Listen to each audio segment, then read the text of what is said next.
punta muna tayo sa shop. Tama na muna yung kaka-upload ng mga project car na yan.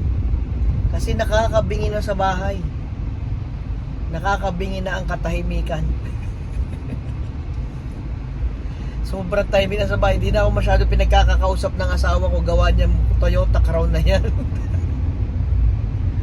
Punta tayo sa shop at tignan natin kung ano yung mga pwede nating i-share na mga issues dito sa inyo na pwede nyo mapakinabangan balang araw. Tara.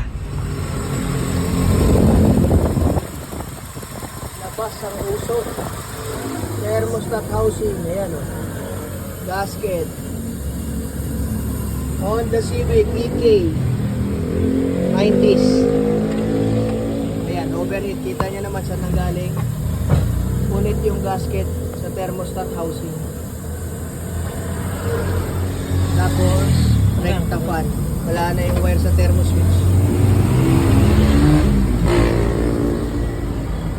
Ubos.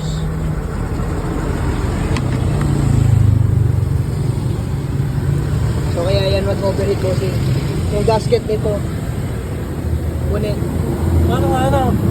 Hindi yung gasket mo mapaltan para ano. Tingnan natin kung anong may thermostat or wala. Nakarekta ang panin nyo no? So, hindi narinig yung singaw Sige. Palamigin lang natin konti, sir. Ayan. So, pag natanggal niyo yung hose, itong dalawang tornilyo, isa, saka dalawa sa ilalim. Makikita niyo na kung bakit. Ayan. Sinahain na ng corrosion. Madalas yun nangyayari kapag tubig lang ang ginagamit natin. Tubig gripo, ayan. Mineral water. Pinakahain niya yung aluminum. Ito pa yung mas malala. Ayan. Kaya kahit siya may puno ng silicone, ayan. Tignan nyo yung dami na natanggal natin silicone gasket maker dyan. Kahit punuin nyo yan, pag nag high pressure, tatagas yan kasi bulok na. Dito siya lumalabas kanina kung nakita nyo. Kumbaga sa cylinder head, wala na. Malapit na sa piston yung daanan ng tubig. Kaya siya bumubula. Sa mga cylinder head yun. So ito naman, malapit na siya doon sa pinakalabi. Kaya tumatakas dito yung pressure or yung coolant. Tapos yan, mag-uugat na yan sa overheating. Kaya alagaan nyo sa coolant yung inyong mga sasakyan. Yan ang mangyayari. Palit yan, assembly. Pag hindi umubra, pag di na kaya ng gasket, subukan natin lagyan muna ng thermostat at saka ng gasket yung pinakagoma. Pag tumagas pa rin, palit yan, assembly. Ito yan, yung pinaka thermostat housing.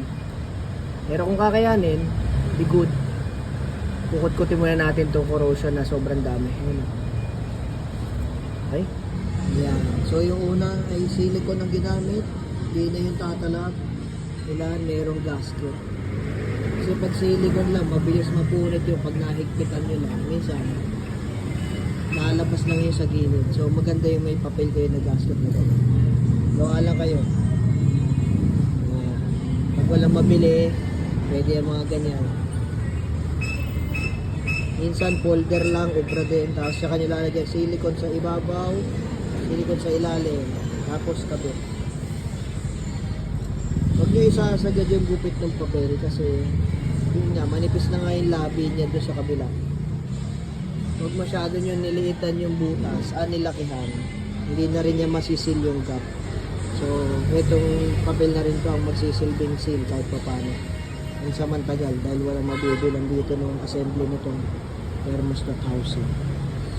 Okay? Ang emergency, okay yan. Pansamantagal, pwede. Ayan. So, ganyan ang magiging itsura niyan, pansamantagal. Sa mga surplus, meron yan. Kung may brand new, mas maganda. Tingnan natin mamaya kung tatagas pa. Mabalik na natin yan dito. Ayan. Wala na. Dito napunta. Tinamaan na sa pagkaka-overheat kanina. Wala na. Wala. Okay. Na yun, sa ginawa natin, okay na pala yun. Kaya lang, yun nga, tinamaan na yung inyong cylinder head niya. Gasket, cylinder head, o kaya yung block. Alin man dito tatlo. Kasi side na to nung dumating kayo eh. Usok na eh. Kaya pag nasasagad sa overheat, ganyan ang mangyayari. May ibang tatama ang pyesa.